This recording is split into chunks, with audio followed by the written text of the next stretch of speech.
फल क्या है, किस उद्देश्य से कौन लोग किन साधनों के द्वारा यह यज्ञ किया करते हैं? पिताजी, आप मुझे यह अवश्य बतलाइए। आप मेरे पिता हैं और मैं आपका पुत्र। ये बातें सुनने के लिए मुझे बड़ी उत्कंठा भी है। पिताजी, जो संत पुरुष सबको अपनी आत्मा मानते हैं, जिनकी दृष्टि में अपने और पराये का भेद नहीं है, जिनका ना कोई मित्र है, ना शत्रु और ना उदासी, उनके पास छिपाने की तो कोई बात होती ही नहीं। परंतु यदि ऐसी स्थिति ना हो तो रहस्य की बात शत्रु की भांति उदासीन से भी नहीं कहनी चाहिए। मित्र तो अपने समान ही कहा गया है, इसलिए उससे कोई बात छिपाई नहीं जाती। यह संसारी मनुष्य समझे बेसमझे अनेकों प्रकार के कर्मों का अनुष्ठान करता है। उनमें से समझ बूझकर करने वाले पुरुषों के कर्म जैसे सफल होते हैं, वैसे बेसमझ के नहीं। अतः इस समय आप लोग जो क्रिया योग करने जा रहे हैं, वह सुहृदों के साथ विचारित शास्त्र सम्मत है अथवा लौकिक ही है, मैं यह सब जानना चाहता हूँ। आप कृपा करके स्पष्ट रूप से बतलाइए। नंद बाबा ने कहा, बेटा, भगवान इंद्र वर्षा करने वाले मेघों के स्वामी हैं। ये मेघ उन्हीं के अपने रूप है। वे समस्त प्राणियों को तृप्त करने वाला एवं जीवन दान करने वाला जल बरसाते हैं। मेरे प्यारे पुत्र, हम और दूसरे लोग भी उन्हीं मेघपति भगवान इंद्र की यज्ञों के द्वारा पूजा किया करते हैं। जिन सामग्रियों से यज्ञ होता है, वे भी उनके बरसाए हुए शक्तिशाली जल से ही उत्पन्न होते हैं। उनका यज्ञ करने के बाद जो कुछ बच रहता है, उसी अन्न से हम सब मनुष्य अर्थ, धर्म और काम रूप त्रिवर्ग की सिद्धि के लिए अपना जीवन निर्वाह करते हैं। मनुष्यों के खेती आदि प्रयत्नों के फल देने वाले इंद्र ही हैं। यही धर्म, यह धर्म हमारी कुल परंपरा से चला आया है। जो मनुष्य काम, लोभ, भय अथवा द्वेष ऐसे परंपरागत धर्म को छोड़ देता, उसका कभी मंगल नहीं होता। श्री सुखदेव जी कहते, परीक्षित, ब्रह्मा, शंकर आदि की भी शासन करने वाले केशव भगवान ने नंद बाबा और दूसरे ब्रजवासियों की बात सुनकर इंद्र को क्रोध दिलाने के लिए अपने पिता नंद बाबा से कहा। श्री भगवान ने कहा, पिताजी, प्राणी अपने कर्म के अनुसार ही पैदा होता और कर्म से ही मर जाता है। उसे उसके कर्म के अनुसार ही सुख, दुख, भय और मंगल के निमित्तों की प्राप्ति होती है। यदि कर्मों को ही सब कुछ न मानकर उनसे भिन्न जीवों के कर्म का फल देने वाला ईश्वर माना भी जाए, तो वह कर्म करने वालों को ही उनके कर्म के अनुसार फल दे सकता है। कर्म न करने वालों पर उसकी प्रभुता नहीं चल सकती। जब सभी प्राणी अपने अपने कर्मों का ही फल भोग रहे हैं, तब हमें इंद्र की क्या आवश्यकता है? पिताजी, जब वे पूर्व संस्कार के अनुसार प्राप्त होने वाले मनुष्यों के कर्म फल को बदल ही नहीं सकते, तब उनसे प्रयोजन?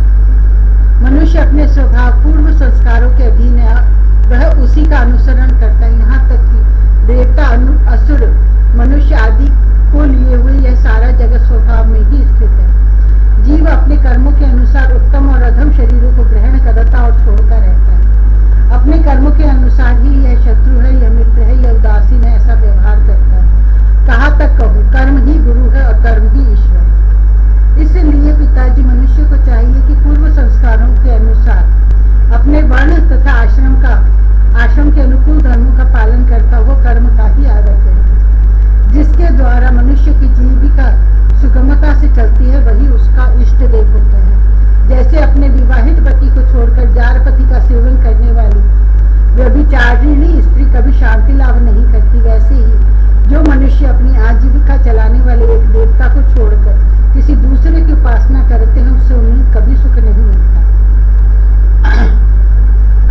ब्राह्मण वेदों के अध्ययन अध्यापन से, क्षत्रिय पृथ्वी पालन से, वैश्य वार्ता वृत्ति से और शूद्र ब्राह्मण, क्षत्रिय और वैश्यों की सेवा से अपनी जीविका का निर्वाह करो। वैश्यों की वार्ता वृत्ति 4 प्रकार के, कृषि, वाणिज्य, गोरक्षा और ब्याज लेना। हम लोग उन चारों में से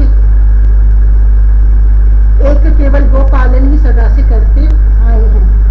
पिताजी, इस संसार की स्थिति, उत्पत्ति और अंत के कारण क्रमशः सत्वगुण, रजोगुण और तमोगुण।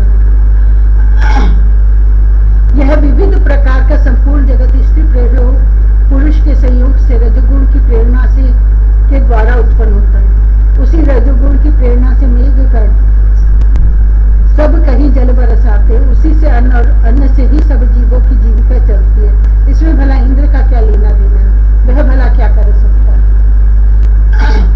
पिताजी, न तो हमारे पास किसी देश का राज्य है और न तो बड़े बड़े नगर ही हमारे अधीन हैं। हमारे पास गांव या घर भी नहीं है। हम तो सदा के वनवासी हैं। वन और पहाड़ ही हमारे घर हैं। इसलिए हम लोग गौओं, ब्राह्मणों और गिरिराज का यजन करने की तैयारी करें। इंद्र यज्ञ के लिए जो सामग्रियां इकट्ठी की गई हैं, उन्हीं से इसे यज्ञ का अनुष्ठान होने दें। अनेकों प्रकार के पकवान, खीर, हलवा, पुआ, पूरी आदि से लेकर मूंग की दाल तक बनाए जाए।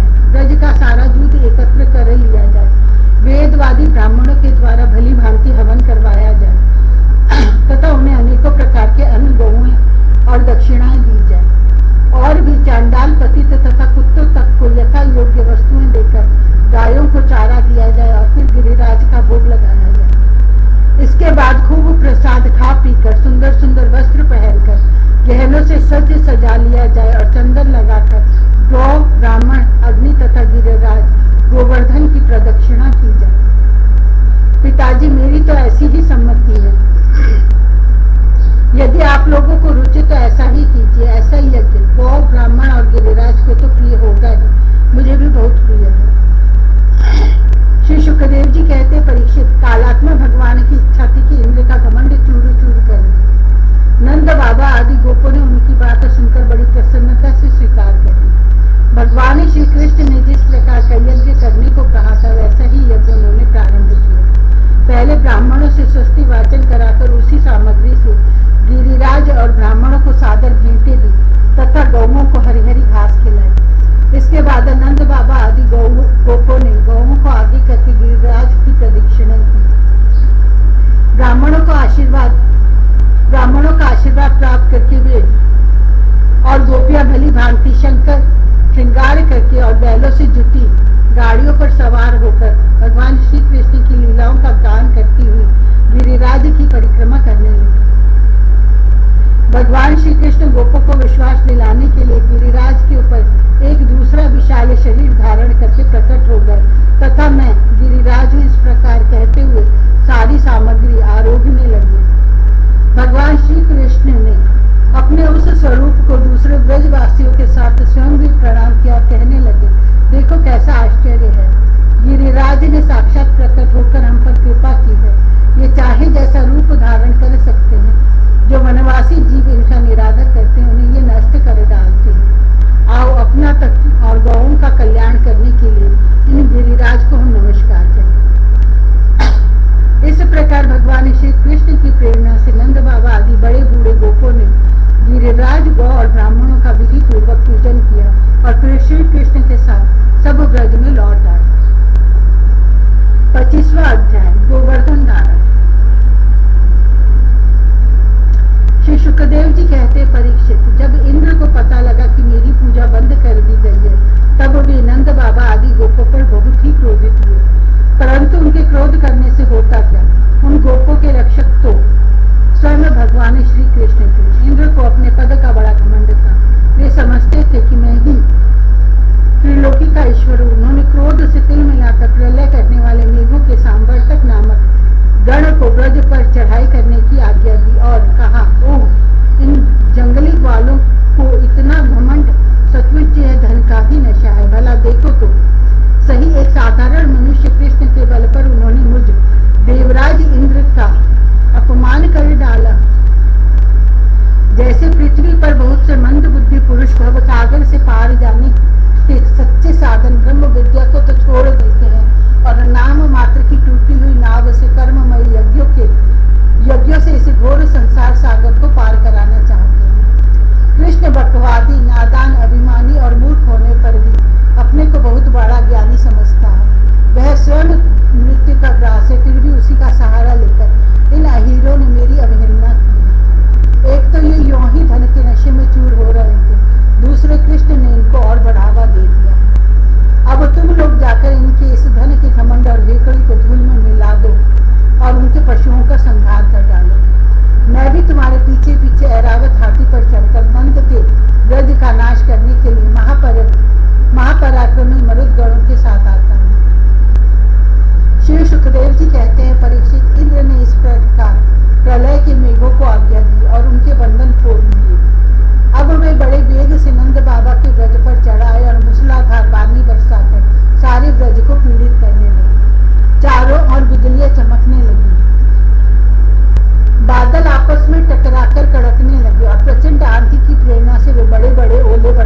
भगवान श्री कृष्ण की शरण में आए। मूसलाधार वर्षा से ताए जाने के कारण सबने अपने अपने सिर और बच्चों को निहुक कर अपने शरीर के नीचे छुपा लिया था और वे कांपते कांपते भगवान की चरण शरण में पहुंचे और बोले, प्यारे श्री कृष्ण, तुम बड़े भाग्यवान हो। अब तो कृष्ण केवल तुम्हारे ही भाग्य से हमारी रक्षा होगी। प्रभु, इस सारे गोकुल के एकमात्र स्वामी, एकमात्र रक्षक तुम ही हो। भक्त वत्सल, इंद्र के क्रोध से अब तुम ही हमारी रक्षा कर सकती हो।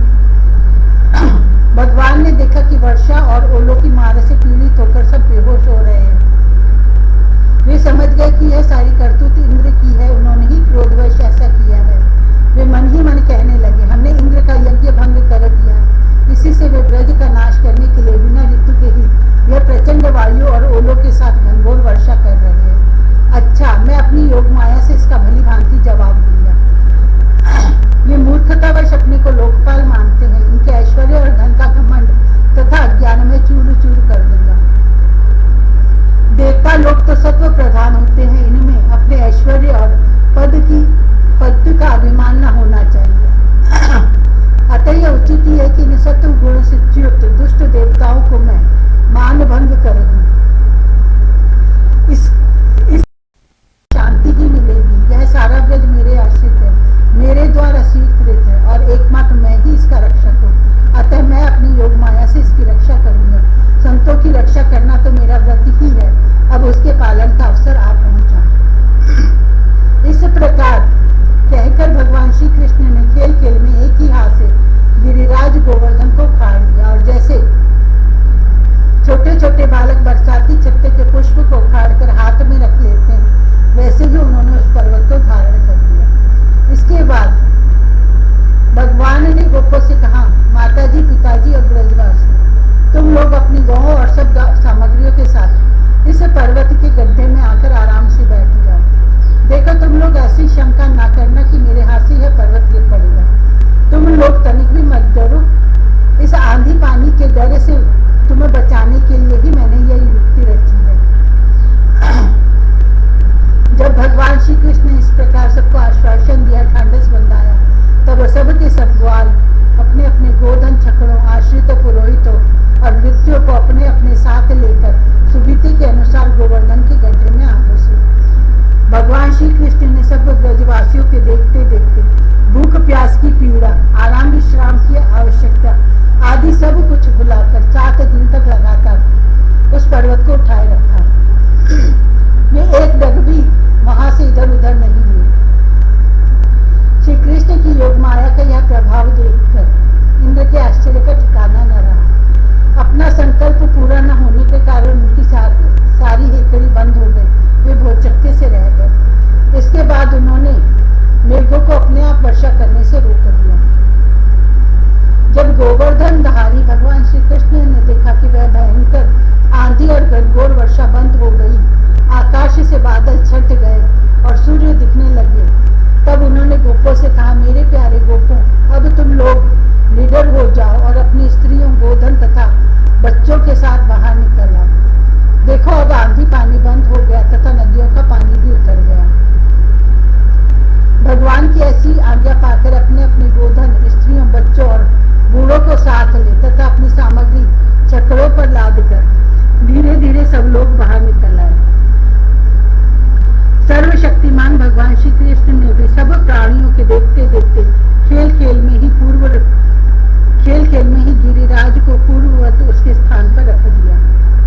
ब्रजवासियों का हृदय प्रेम के आवेग से भर रहा था। पर्वत को देखते ही वे भगवान श्री कृष्ण के पास दौड़ आए।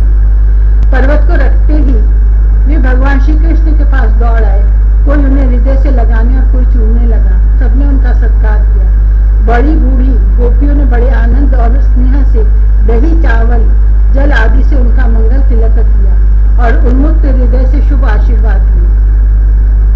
यशोदा रानी, रोहिणी जी, नंद बाबा और बलवानों में श्रेष्ठ बलराम जी ने स्नेह आतुर होकर श्री कृष्ण को हृदय से लगा लिया तथा आशीर्वाद दिए। परीक्षित, उस समय आकाश में स्थित देवता, साध्य, सिद्ध, गंधर्व और चारण आदि प्रसन्न होकर भगवान की स्तुति करते हुए उन पर फूलों की वर्षा करने लगे। राजन, स्वर्ग में देवता लोग शंख और नौबत बजाने लगे। तुम्बुरों आदि गंधर्व